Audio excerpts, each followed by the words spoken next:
So the next project that I want to talk about is Capital One. So I built a Loan Miner application from scratch.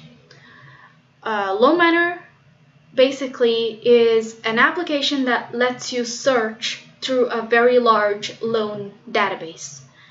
And the users are these financial people that work at Capital One. They are the employees of Capital One that eventually find refinance deals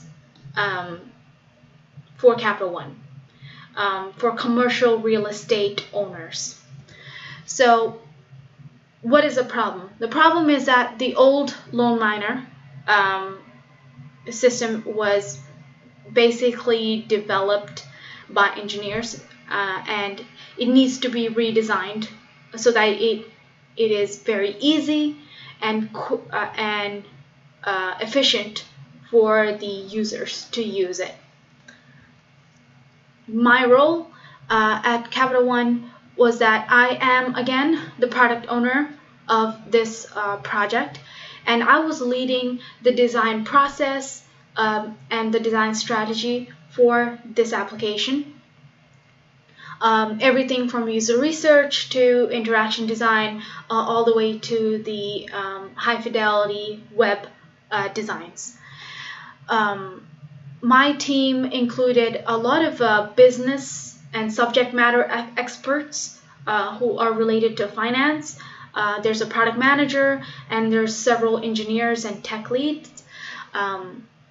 One of my jobs was also to demo and convince and get buy-in from executives at Capital One to give us more users, to give us more time, and to give us more resources to elongate this project to not just a small sprint, but an entire full-fledged application.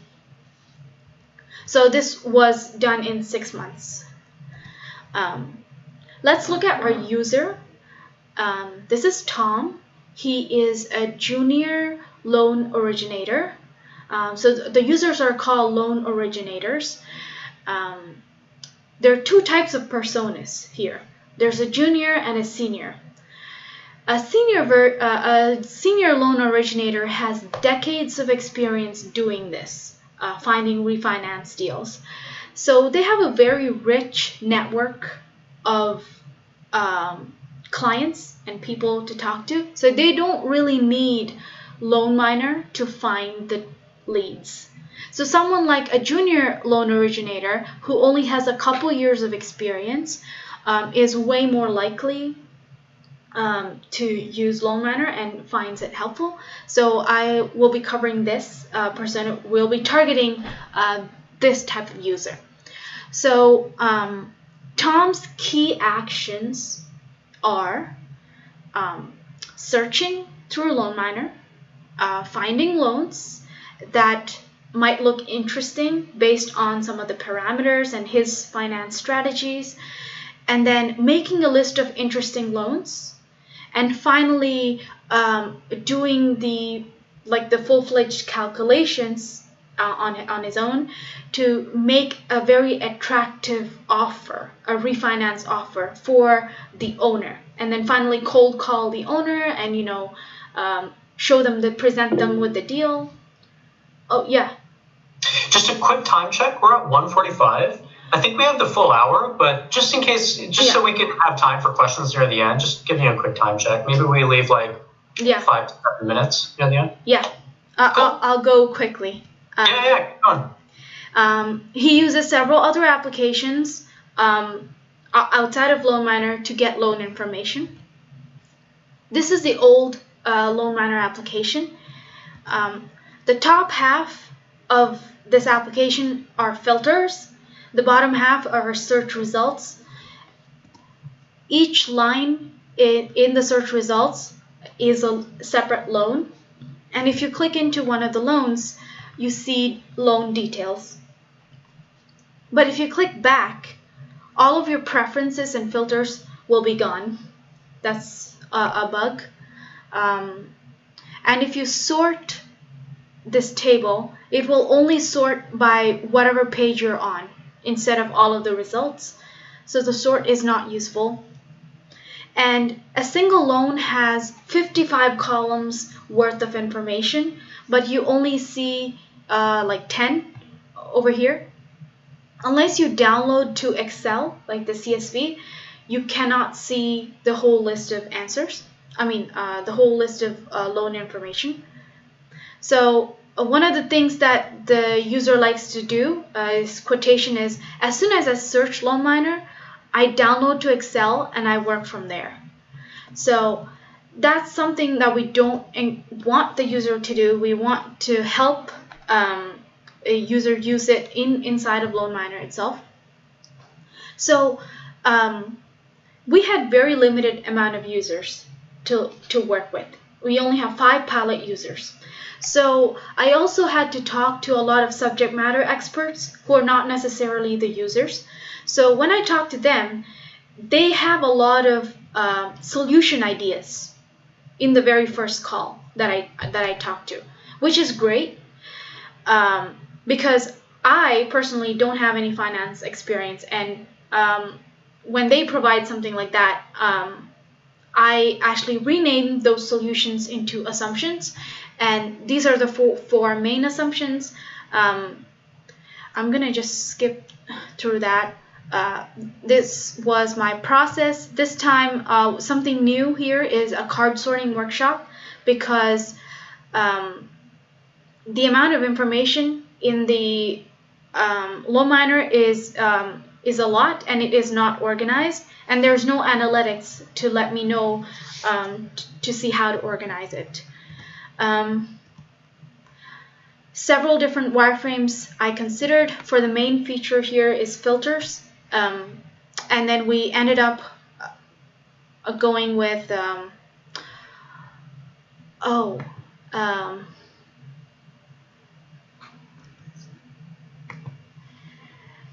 so I need to show you the final prototype.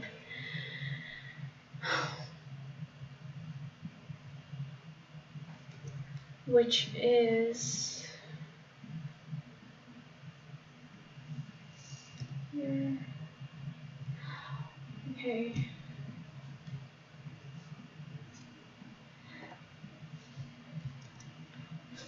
So because I switched laptops in the last second, I don't have access to open that. Yeah, if you have it on the original machine that your camera's running on, you can put it in the chat in the Google video call, and then it'll show up on the machine that you're presenting from. Might be an easy way to get the link over. Yes, great idea. Yeah. I hope it works.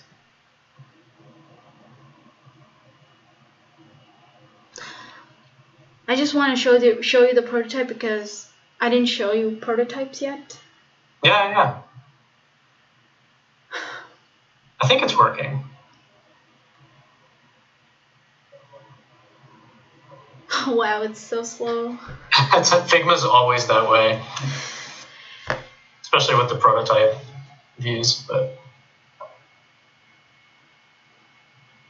okay, it's not clear, but okay.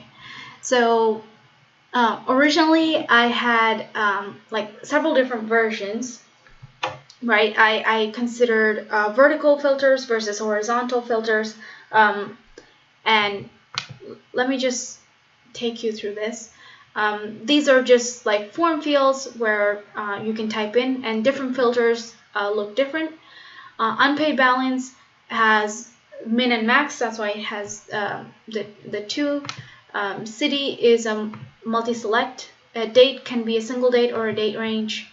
And then when you apply, it will take out the empty state and it will show you the results there. And all the filters that you did select turn into these chips where you can clear one of them and it reloads the results right away. But if you want to add a new filter, you have to click apply before it reloads. You can also hide these filters, so the search results will actually expand to show you more columns. You can add a filter, straightforward, and it will show up at the top of your list. And if there's a lot more filters, you can scroll down. The reason why I started off with only 6 was that from the user research, we know that the users on average use 6 different filters to filter out their results. And which 6 filters? These are the top filters from the card sorting exercise, from the priority exercise. And then let's look at the details. So if you click into one of these loans, you have this flyout of details. So I initially had different versions where I had 10 different tabs here, and each tab has a different table. But one of the biggest things is that they have to be able to see all of these tables at the same time, side by side, in order to compare numbers and do trial and error. And another consideration here is that the new loan details table that you see here actually changes based off of what parameters you have in your filter. There are some filters in the list of 30 filters that we have that act as a calculator. So that's why and one of the process of the user is to do a trial and error to see how these numbers change based off of this one number, for example, like target DSCR. And then we have this brand new table called like the custom strategies. And this table came about from the closed card sorting exercise that I did in the research. I did a closed card sort exercise based off of the main strategies that the users use in order to create a refinance deal. For example, you can make a loan deal based off of maximizing for a cash out, or maximizing for the lowest interest rate you can get, or maximizing for a loan term that's a lot longer or a lot shorter. So these are the 3 most popular types. And then finally we have the details tab, where you can see the actual owner details, which was not available in the old version. And the property details, and these details, the users will only look at them once they're completely satisfied with the loan and they actually want to proceed and cold call the owner. And that's why this is at the very end. And then finally, you can also edit the table. So when you click, I don't know if you looked at it, when you click on the drop down, you can click on edit the column fields and select which columns you want to see, and also drag and drop the order of those columns. So there was a lot of thought that went into here as well. They can select as many as they want, but based on the screen size that they have and based on if they have filters open or closed, they can only see however many columns that fit into the table. And the rest is you have to click into it to see the entire details.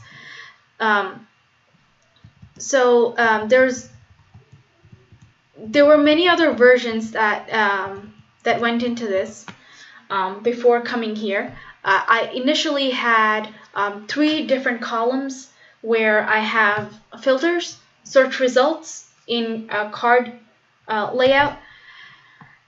It sucks that I can't show it here. There's no time. You can just ask me questions now. Yeah, I have a few questions. Why don't I ask like 1 or 2? I just want to make sure you have time to at least ask like me 2 questions. Yeah. But what I've seen, that's already super helpful. So even stopping there is totally fine. Couple questions about your first project.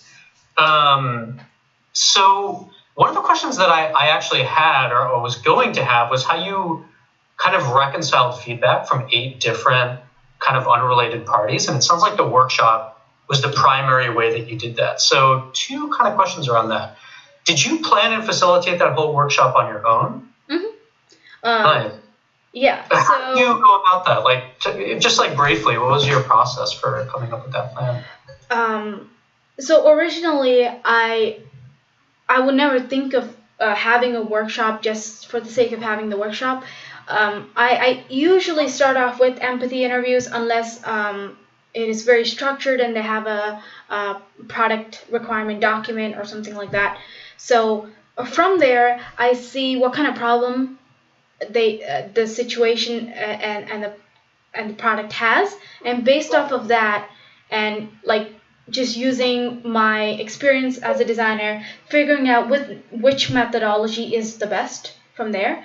And from there, I basically write off a brief or a script for either an interview or whatever it is. If I'm doing a research like this workshop, I would write out the script. And sometimes what I do is, most of the time, I never get like another designer to sit with me and help take notes. So if the workshop is like easy enough, or if there's someone that it was in it before, like a manager, like a product manager, I would actually write out a very solid script and give them the script beforehand, and they would actually ask those questions, and I would ask follow-up questions, but then it'll give me a lot more time to take notes. But I did that at Capital One, but I couldn't do that here. Here I had to facilitate, record it, and take notes afterwards, which is a pain. Yeah. And then I basically have to communicate with the type of users. Why am I doing this? What am I doing? Who am I? That's very important to communicate. And I made sure that I create an environment such that they can ask the most basic questions. Like, you're talking about wireframes. What are wireframes? Like, I have people asking me those kind of questions, and I'm really proud of that, because that just means that I create that kind of an environment where they are okay. They feel that it's safe to ask those kind of questions. And then from there, just using different tools based off of like what I want to get. Like, what is a problem, and what is the kind of insight that I want to get, and how do I get there? There's so many